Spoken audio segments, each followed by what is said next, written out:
Hello ladies and gentlemen, it's Jay Caliber here with a community themed TF2 video for this week. After finally getting the TF2 prop hunt video out, I'm glad to move on to the rest of the video schedule. This week we are talking about TF2 events for 2020 that are currently either confirmed or things for you to do, or things that it's basically safe to assume that they're going to happen because there's been no mention that last year was the last one, and some of them confirming they'll return in 2020. And yeah, it's just stuff for you to do, especially with TF2 being on, not a decline, but being on a, basically in a non-updated state. I mean, Valve are still doing the little patches that they've done for the last 3 years essentially, but there's no giant update coming out this year. We know that. So these are the things that you can look at, that you can do, you can be aware of. I was actually invited to an event and to make a video on an event at kind of, I think, the back end of 2019, October time, and I never made it, and then I missed the event and I was gutted. There's a common theme in this video. All of these events I watch and I take part in, and I'm always late, so I'm terrible at this. But let's get into this. So the first event that, and without a doubt probably the meatiest of these events to get into, is creator.tf, running their own servers with their own server restricted cosmetic items and a contract system which is, from what I hear, incredibly in depth. So if you're familiar with Valve News Network, or VNN, ran by Tyler McVicker, this is his TF2 community based love baby. He's talked about it for some time now, and he's got it kind of running and on the go, and he needs basically people to be playing it for it to be sustainable. It's completely free. There's no method of them making any money. If you decide to donate, it just goes to run the business, and, well, not the business, but the servers, if you like. There's a contract system which is meant to be very good, and it lets you unlock crates. The crates are free to unlock. You just open them through the server and you get cosmetics that are just for that server, and it's meant to be very in depth. I'm going to be checking it out over the next week and seeing what I think about it in depth. Next event, the Potato Custom MVM servers. Unfortunately, the main campaign for the Canteen Crashers kind of stuff they've had going is ending in February for the EU, but the American servers run up until the end of April 2020. So if you want to go check that out, it's really good. That's custom MVM servers that you run just through the community thing, so you don't need MVM tickets for it. It is very good. I played Canteen Crasher myself in the man vs machine thing, and it was fun. It was really good. I'm gutted I didn't quite earn my medal for it though, if I'm being honest, but it was really good. The very in depth. The bosses are way better. The waves are way better. You just get more substance out of this than you do the traditional MVM layout, which can feel a bit stale, to say the least. Without these two events, you've also got the workshop. Now, I think some people forget that we even have a TF2 workshop, but the workshop is basically where people, even yourself, can submit custom TF2 cosmetics, TF2 maps, and this is what Valve plucks from now more than ever. Valve haven't made their own maps in years, they haven't made their own cosmetics in years, they just pluck stuff from the community workshop. And two of the campaigns I'm about to talk about have actually had quite a few of their items added to the game over the last 2 years. So the first one is the Frontline Maps group kind of bit, which is just maps for Frontline. Personally, it's my favourite collection. I absolutely love the maps that have been made in that World War II theme, the trench maps. Some of them, if you can find servers running these custom maps, they are really fun. I can't deny. If I had my own server myself, I'd be plugging a lot of these Frontline maps just because I really enjoy them.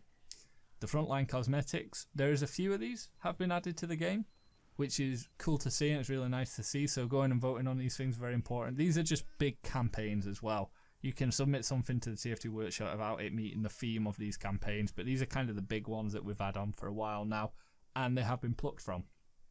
The next one is Workshop of Horrors, which is all your Halloween, scary, spooky themed stuff, and stuff has been plucked from this.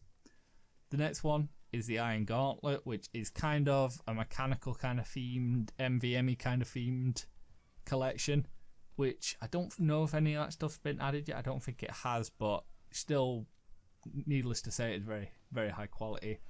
the Ye Old Workshop collection, which is basically medieval kind of themed cosmetics and weapons, and they look cool. Some of the work that's been put into them is staggering and very, very intelligent. And the final big project, and probably the one that's had the most things from it added to the game, is the Mayan project. It's actually used as the main premise for the Jungle Inferno update, was all plucked from the Mayan project, and it made for some very, very cool cosmetic items. And I think even in later crates after Jungle Inferno, items from the Mayan project have been plugged out of it and put into the game for real. So going and voting on your favourite workshop items will genuinely increase the chances of it getting into the actual game itself, which is pretty cool. You can actually get your items in the game if you want. Next, we're going to go into some charity stuff now. We can expect a hugs.tf charity event that involves loads of TF2 streamers taking part in events to raise money live on Twitch. This, I estimate, will be around April 2020. And I watch it, I donate every year. I try to watch it every year, and I always miss it. It's like, I actually can't stress how much. Once I went to tune into it, and I realised that the time was off their calendar compared to mine because of where it's filmed, and I missed it by a whole day, and I just looked like an arse going on the website trying to watch it. The next one is the Blapture 2020 event that I can only expect is going to happen towards the end of the year, probably about October, and I'm sure it will happen. There's been no mention that it's not going to happen, and this involves loads of TF2 YouTubers and personalities such as Soundsmith, Pyro Joe, and Spiky Mikey coming together, doing events, doing uncreating, doing live streams, and all the funds from Blapture and from hugs.tf go to various charities trying to support usually kids with physical disabilities and stuff like that. And if you donate to them, I think in most cases, Hugs and Blapture both do it, I'm pretty sure, you get a badge in TF2 that states that you are in fact a donator to it. Other than that, there's also Tip of the Hats, which we can also expect to come out in 2020, which is the exact same premise. I think everyone from hugs.tf2 and everyone from Blapture are actually both involved in Tip of the Hats, which is, I think Tip of the Hats is the main one that's been going for quite some time now. It's quite a biggie, and everyone gets involved in that, including the mighty Uncle Dane himself. There are lots of these little charity event things going on in the community throughout the year, which can be fun to watch, take part in. Aside from the charity work, there's also loads of different leagues in TF2 in the competitive scene if you want to get into and play. I'm personally thinking of taking up Highlander again myself, which is a really fun way of re-sparking your excitement for TF2 and for teamwork. For example, Highlander is 9v9, so it's one of each class.